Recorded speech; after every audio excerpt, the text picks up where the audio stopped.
No Museo de Cambados pode gozarse a partir deste xoves dunha das exposicións máis especiais que acolleu o centro. Os nenos e nenas do CIP Plurilingüe de Castrelo crearon diferentes obras artísticas nas que describen todo o proceso de elaboración do viño. Que nos veñen a traer unha pequena peza feita por eles, con pezas de Lego, sobre a temática da vendima e da elaboración de viño.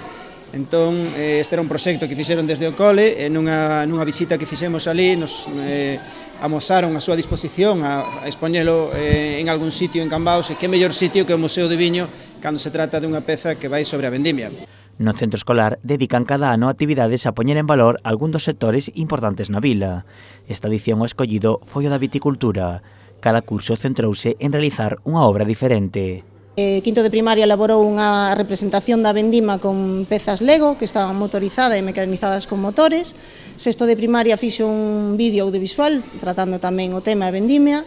E cuarto de primaria fixo en varios paneis en textil con información interactiva e luces LED que se iluminaban.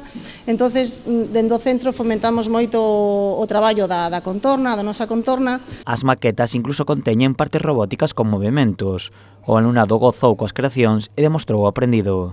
Se foi montando por partes distintas, cada equipo iba traballando nunha parte da maqueta e a veces non nos poñíamos de acordo, era un pouco difícil tamén.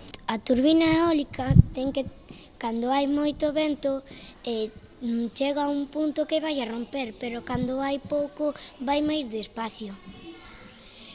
E a turbina xenera enerxía.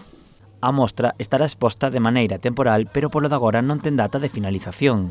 Para o Concello, este proxecto é unha boa maneira de realizar exposicións vivas no Museo do Viño e agarda poder seguir colaborando cos centros escolares da vila.